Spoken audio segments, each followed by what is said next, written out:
चाहिए, कोई ताकत चला रही है जो दुनिया, कोई शक्ति होनी चाहिए निश्चित रूप से, लेकिन उसको जानने में शायद 10,000 साल लग जाएंगे। हाँ, और हमारे जीते जी तो नहीं होने वाला, इतना हम मान के चल सकते हैं। यही मेरा ये भी मानना है कि जी कोई तो है जी। सॉरी। हाँ, तो अब क्या है कि क्योंकि अंतिम रहस्य हम नहीं जानते, वहां तक पहुंचने के रास्ते क्या हैं। एक रास्ता है विनम्र रास्ता, कि तुम जो भी हो, हम तुम्हारे दास हैं, स्वामी हैं, कृपा करो, दया करो, हम तुम्हारे ही हैं। ये धर्म है। और धर्म का रास्ता जनरली विनम्रता का, डिवोशन का, आत्म जिसको बोलेंगे कि खुद को दांव पे लगा देना। वो बराबरी का रिश्ता नहीं है, बराबरी का, वो एक टू द मास्टर ड्रेसिंग, खुद को छोटा बनना। जी जी। कहीं कहीं बराबरी का, जैसे हिंदी भारतीय परंपरा में आप देखिए नवधा भक्ति की बात होती है, उसमें सख्य भक्ति भी है, प्रेमा भक्ति भी है। हाँ, इसलिए कृष्ण की भक्ति जब राधा करेंगे तो वो दास्य भाव से नहीं करेंगे। तुलसीदास जब राम की भक्ति करेंगे तो क्या बोलेंगे, राम सो बड़ो है कौन, मोसो कौन छोटो, राम सो खरो है कौन, मोसो कौन खोटो। तो मुझसे कोई खोटा नहीं है, मुझसे कोई छोटा नहीं है, राम से बड़ा कोई नहीं है।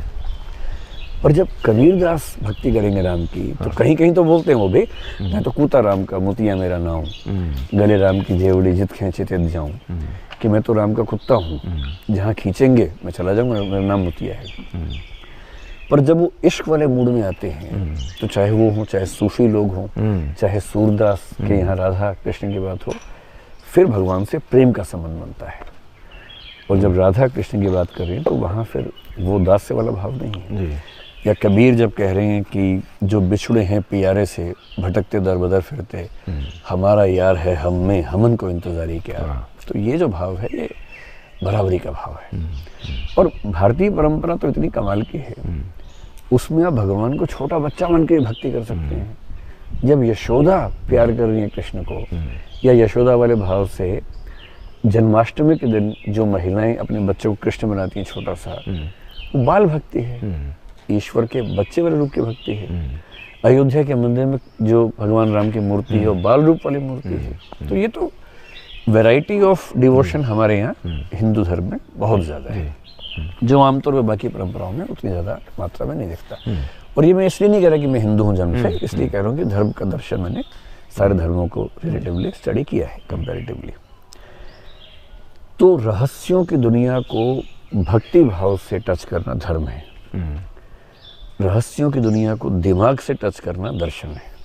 अब लॉजिक तलाश रहे हर चीज़ में, उसी रहस्य के उत्तर की तलाश एम्पायरिकल बेसिस पे करना विज्ञान है, कि हम विज्ञान से सच ढूंढ निकालेंगे। और उस शक्ति को अपने सामने झुकाने की कोशिश करना जादू है, कि मैं तो कंट्रोल करूंगा तो आप जादू कर रहे हैं, मैं झुक जाऊंगा तो आप धार्मिक हो गए, मैं जिज्ञासु हूँ तो आप दार्शनिक हो गए, और मैं रिसर्च करके ऑब्जर्व करके निष्कर्ष निकालूंगा तो आप साइंटिस्ट हो गए। इसलिए जादूगर, साइंटिस्ट, दार्शनिक और धार्मिक व्यक्ति, चारों की मूल समस्या एक ही है, उस उत्तर की तलाश, और उनकी बेसिक जरूरत अलग है। जैसे धार्मिक व्यक्ति को बहुत फर्क पड़ता नहीं कि अंतिम सत्य क्या है, उसको उस सुकून से मतलब है जो ये मानने से मिल जाता है कि भगवान है। वो चाहता है कोई बड़ी ताकत हो, मेरा काम चल जाए, मैं उसकी पूजा पाठ कर लूँ, मुझे तसल्ली रहे कि मेरे साथ वो है, मैं खुश हूँ। पर यह भी है कि आज से 100 साल पहले अगर किसी को टीबी होता था तो एक ही रास्ता बचता था कि मंदिर जाओ या चर्च में जाओ, भगवान से प्रार्थना करो। अब लोग डॉक्टर के पास जाते हैं। जहाँ जहाँ साइंस ने हमारी असुरक्षाएं दूर कर दी, वहाँ वहाँ ईश्वर नहीं, डॉक्टर काम आता है। लेकिन जहाँ डॉक्टर नहीं कर पा रहे वहाँ ईश्वर काम आता है। तो ये भी डॉक्टर और ईश्वर के बीच का झगड़ा भी है। और हो सकता है कि आज से 100, 500, 1000 साल बाद स्थिति आ जाए कि लगभग हर मेडिकल इशू का समाधान हॉस्पिटल में ही हो जाए।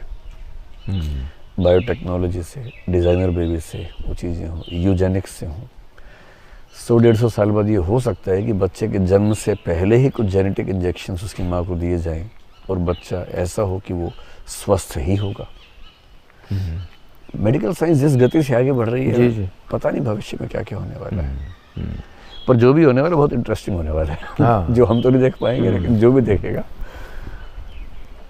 अब हम उम्र बढ़ने का मानते हैं कि वो तो नियति है। अभी हार्वर्ड यूनिवर्सिटी में डॉक्टर हैं, डॉक्टर डेविड सिंक्लेयर नाम है उनका। वो आदमी रिवर्स एजिंग पे एक्सपेरिमेंट्स कर रहा है, जेनेटिक साइंसेस का प्रोफेसर है। और वो आदमी आज मेरे ख्याल से 48 साल या 50 साल के आसपास है, और उसकी बायोलॉजिकल एज 30 के आसपास है। और वो कह नहीं रहा, सारे पैरामीटर्स पे चेक किया जा रहा है, और उसकी एज हर साल कम हो रही है। को 50 से 55 का होगा, इधर 30 से 25 का हो जाएगा। मतलब एज के जो पैरामीटर्स होते हैं, सारे पैरामीटर से डिफाई करता है, क्योंकि उसने वो ढूंढ लिया है कि एजिंग किन किन वजहों से होती है। मैं वो डिफाई करूँगा, और ऐसा अकेले वो नहीं करे, कई लोग कर रहे हैं। तो कोई बड़ी बात नहीं है कि आपको कुछ समय के बाद ऐसे लोग देखें जिनकी उम्र 130 साल 150 साल है। और अगर बायोटेक ने एजिंग को रोकने का प्रोसेस ढूंढ लिया, तो फिर तो कोई लिमिट है नहीं, फिर तो कछुआ भी छोटा पड़ेगा। क्या पता आज से 1000 साल के बाद लोग 400-400 साल के हों, 500 साल के हों। अभी अच्छा है या बुरा है मुझे नहीं पता, लेकिन ये इंटरेस्टिंग है। जब रोचक समय में जी रहे हैं हम। हाँ, बहुत ही रोचक समय है। इस पूरी सभ्यता के इतिहास में जितना रोचक समय हमें मिला, उतना किसी को नहीं मिला। ये हमारी जो जनरेशन है ना, हाँ, जिसने वो इस वाले फ़ोन से एआई के युग में प्रवेश कर चुके हैं। पहले मुझे गांधी जी, नेहरू जी से बड़ी जलन होती थी कि उनका टाइम बहुत रोचक था। अब मुझे लगता है कि हमारा ज़्यादा रोचक है। क्योंकि टेलीविज़न की शुरुआत मेरे जन्म के 2 साल बाद हुई, आपके जन्म के 2 साल बाद हुई, 1975 में हुई। तो हम टीवी पूर्व युग के लोग हैं, जन्म के समय टेलीविज़न आया। हमारे घर तक पहुँचते पहुँचते 15 साल और लग गए। 1990 के आसपास हमारे घर में टीवी आया था पहली बार, 85-86 के आसपास। फिर हमने ब्लैक एंड वाइट टीवी को कलर टीवी में कन्वर्ट होते देखा, और पहले आकाशवाणी सुन के टीवी तक पहुँचे थे।